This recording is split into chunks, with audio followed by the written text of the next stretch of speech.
The man picked up a brick and lifted it with one arm. He had practiced this kind of movement countless times. This was because he used to be a shooter. But during a medical checkup, something unexpected happened. The doctor struck a tool next to his left ear. He quickly nodded to show that there was no problem. Unexpectedly, when the tool was struck next to his right ear, he couldn't hear anything at all. Then the doctor placed the tool behind his own ear. After making sure that he could sense the sound through vibration, he placed it behind the man's ear. At that moment, the man finally sensed the sound, but he couldn't hear it clearly. The doctor got a general idea of the situation. He said that if the vestibule was damaged, it would definitely affect the sense of balance. And so the man retired. He was then assigned to be a security guard at a factory. At that time, the living standard was very low. Many people had to survive by stealing. The wire factory became their primary target. One day, the security department received a tip-off.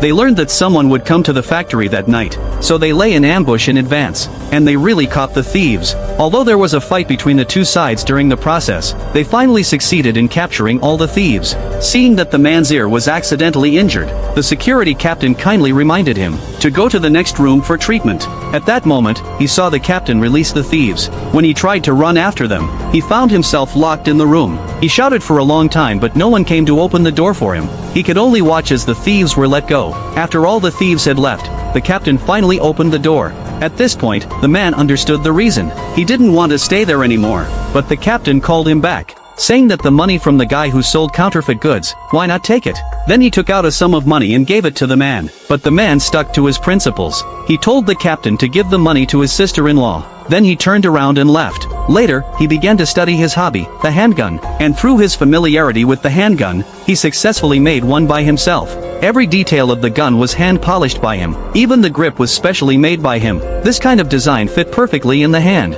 But the man never expected that this gun would eventually lead him down a path of no return.